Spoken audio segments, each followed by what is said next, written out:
Coucou à toi qui as choisi de suivre l'aventure sur Patreon et je te remercie de ta confiance, je te remercie de ton soutien et je te remercie parce que c'est grâce à toi et à tous mes Patreons que je peux continuer à diffuser des graines de bien-être sur YouTube pour un plus grand nombre.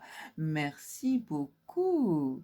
Allez, on y va. Alors, on va voir. Waouh, attends, je n'ai pas encore posé l'intention. Alors, on va voir, on va compléter ce tirage avec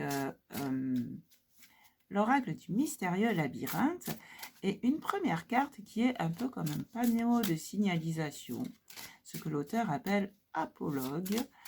C'est en fait des symboles qui peuvent t'aider à avancer sur ton chemin. Donc, qu'est-ce qu'on a pour toi?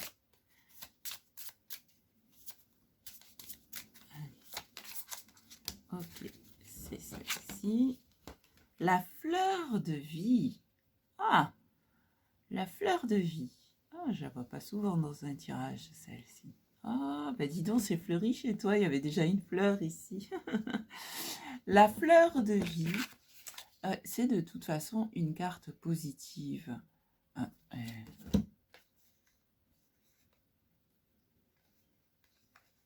j'ai l'impression qu'il y a une saleté là. Ou non, c'est un problème à l'impression. Bon, c'est pas grave.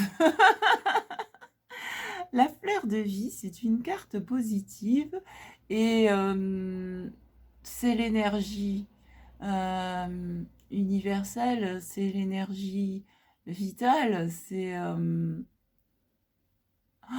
pour une fois n'est pas coutume, je vais aller voir dans le livre ce qu'ils disent.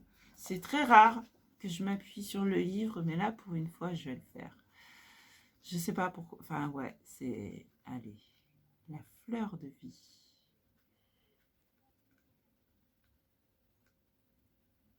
La fleur de vie. Tandis qu'Hermès, ébloui, contemplait leur floraison éparse et leurs mouvements majestueux, la voix lui dit : « Cette vision renferme les nombres éternels, les signes évocateurs et les clés magiques. Plus tu apprendras à la contempler et à la comprendre, et plus tu verras s'étendre ses limites. Car la même loi organique gouverne tous les mondes. » Waouh. Alors la fleur de vie est un symbole ancestral de géométrie sacrée que l'on retrouve sur de nombreux monuments et objets à travers le monde depuis la nuit des temps. Elle revient dans de nombreuses religions et cultures. Elle concentre à elle seule la symbolique du nombre 7, qui est un chiffre spirituel en fait, la suite de Fibonacci. Alors, je ne sais pas si tu as déjà vu, du coup, le nombre d'or aussi. La suite de Fibonacci, je ne sais pas si tu as déjà vu le dessin de la spirale, là, qu'on retrouve justement dans les fleurs. On voit souvent avec des fleurs de tournesol. On voit aussi avec tout ce qui est coquillage. C'est quoi le terme? Les coquilles d'escargot, les... comment on appelle ça? Tu sais, ces fossiles-là qui ont un peu une forme de coquillage. Et on voit toujours cette spirale, et en fait, elle est toujours avec les proportions de la suite de Fibonacci et le nombre d'or. Donc voilà, il y a la symbolique du nombre 7, la suite de Fibonacci, l'arbre de vie, la graine de vie, qui est la cellule originelle de la création humaine. Elle symbolise la multiplication infinie des cellules, l'expansion, la croissance, l'énergie vitale universelle, la matrice, la naissance. Et ici, elle te dit que tu as une puissance créatrice, certes, mais ouais, le message te disait de ne pas l'épuiser, mais en fait, avec cette fleur de vie, bah, dis-toi que les fleurs, elles vivent dans un champ avec d'autres fleurs, et tu peux former un bouquet de fleurs avec les autres fleurs en demandant de l'aide. En en dos de deck, on a une carte qui te dit de laisser le passé derrière toi. Alors, je ne vois pas trop le lien avec ce tirage, mais peut-être que ça va parler à certaines d'entre vous. Ok. Ok. Ouais. D'accord. Les vieux démons, les vieilles idées qui te disent ouais, tu dois te débrouiller toute seule, toute seule. Ça laisse derrière. Parce que non, nous sommes ensemble pour nous entraider les uns et les autres, les êtres humains. Et donc, non, ne reste pas seul et tu peux demander de l'aide. Alors, avec cette fleur de vie, on va voir ce qu'on a comme outil. J'ai fermé la page, mais je vais la garder ouverte. Parce qu'il y a des associations de cartes parfois. Et la fleur de vie, en fait, ça représente aussi l'ordre divin, l'ordre des choses, l'ordre de l'univers, les lois de l'univers. Tu sais, on parlait de géométrie sacrée. Et dans l'ordre divin, ben justement, il y a la chaîne humaine. Nous sommes tous des maillons d'une même chaîne. Et ici, voilà, ça te dit que associe-toi aux autres personnes de la chaîne, à d'autres maillons de la chaîne. Allez, qu'est-ce qu'on a comme outil avec cette fleur de vie? Mais en tout cas, elle est de bon augure dans un tirage. Hein. La fleur de vie apporte toujours un message positif. Qu'est-ce qu'on a avec cette fleur de vie?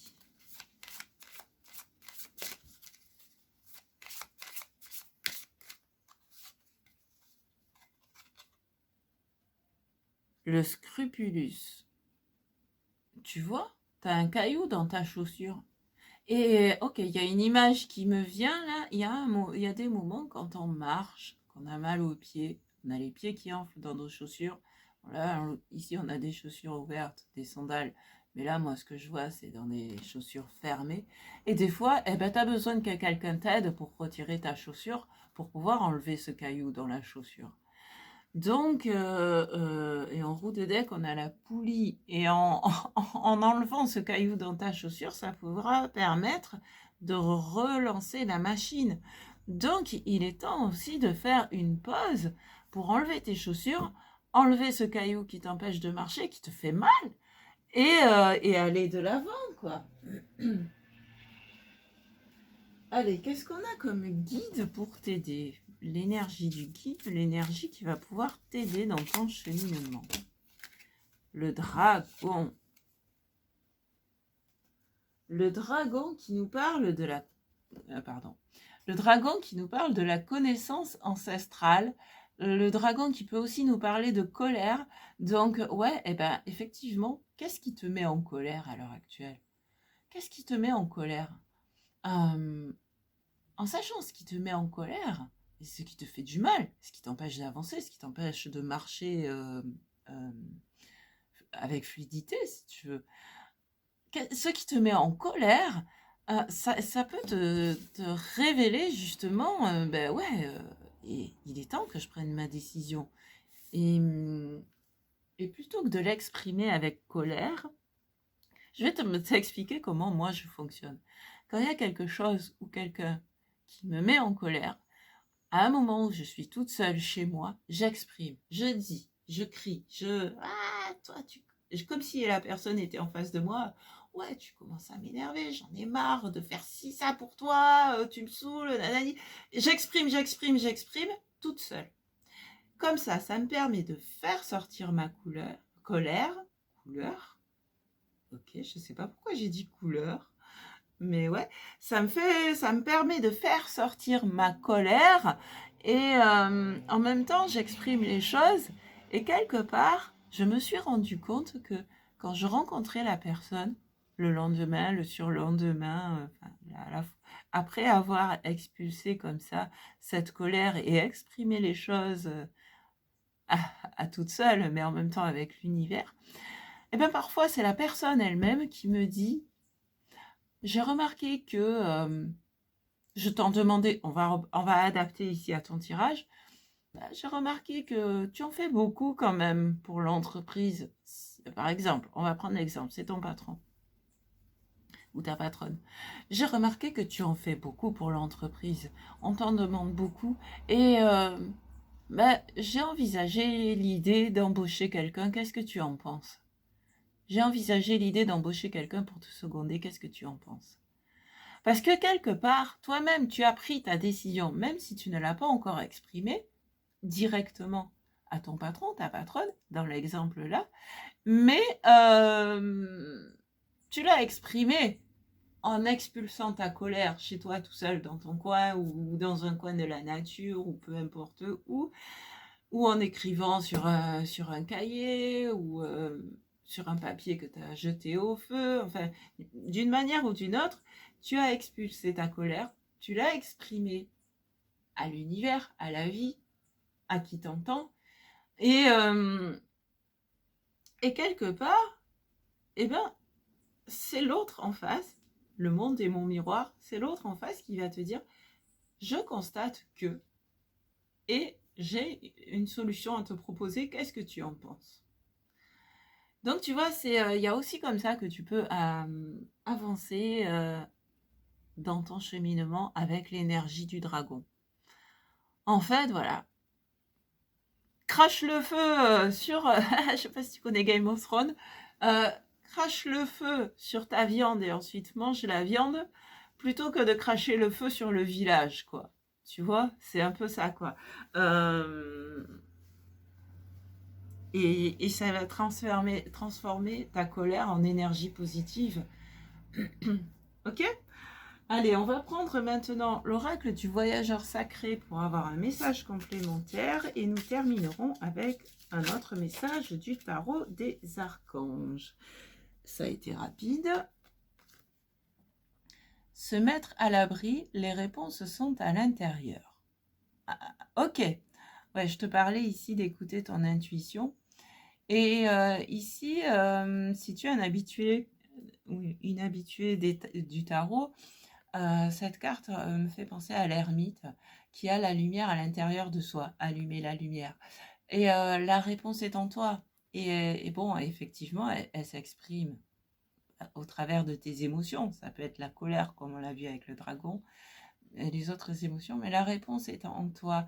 À l'intérieur de toi, ça revient à ce qu'on disait tout à l'heure, à l'intérieur de toi, tu sais quelle décision prendre.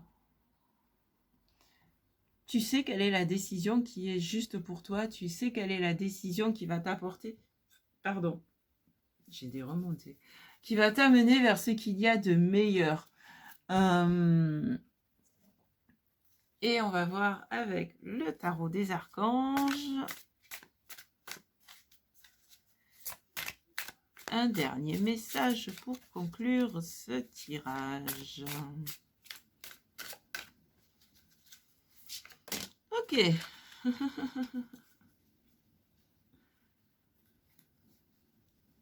Regarde, en fond de deck, on a le 9 de Gabriel qui correspond au 9 de bâton et qui te dit faites preuve de détermination et allez de l'avant, soyez prêts à tout. Bon, il parle aussi d'activisme environnemental. En même temps, on avait des fleurs. Peut-être que ça encore concerne certains et certaines. Mais voilà, c'est... et là, quand on te dit faire preuve de détermination, c'est par rapport à cette décision. Et on a donc le 8 d'Ariel qui te dit que tu peux être fier de ton travail, tu peux être fier du travail accompli.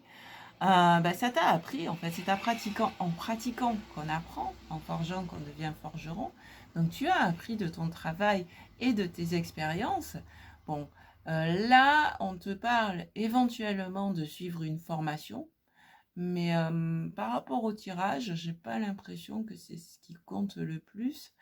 Le 8 d'Ariel parle aussi d'assiduité, mais sans forcément suivre une formation, il y a encore quelqu'un qui est là pour t'aider. Donc, elle rappelle l'idée de demander de l'aide.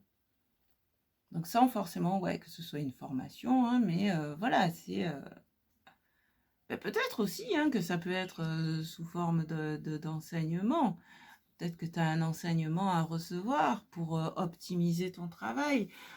Parce qu'aussi, parfois, quand c'est trop lourd, on peut aussi apprendre à optimiser son travail pour pouvoir accomplir les mêmes tâches, mais de manière plus efficace aussi. Voilà. Bah écoute, c'est tout ce qui me vient pour toi, en tout cas. Donc, bah, n'hésite pas. Enfin, non, j'aime bien, ça c'est négatif, on va changer. Euh, Permets-toi, si tu en as envie, si le cœur t'en dit, de mettre des commentaires, de mettre en commentaire comment ce tirage résonne pour toi. Et si tu as envie de m'en parler de manière un peu plus personnelle, en fait, si tu as des questions précises, personnelles par rapport à ce tirage, ou simplement un retour que tu as envie de me faire, mais que tu n'as pas encore forcément envie de partager avec la communauté, eh bien, tu peux me le transmettre par la messagerie interne de Patreon. Et ça fait partie des avantages d'être sur Patreon. Une conversation, un échange beaucoup plus personnel. Voilà, ben merci beaucoup en tout cas et à tout bientôt. Bisous, bisous. Ciao, ciao.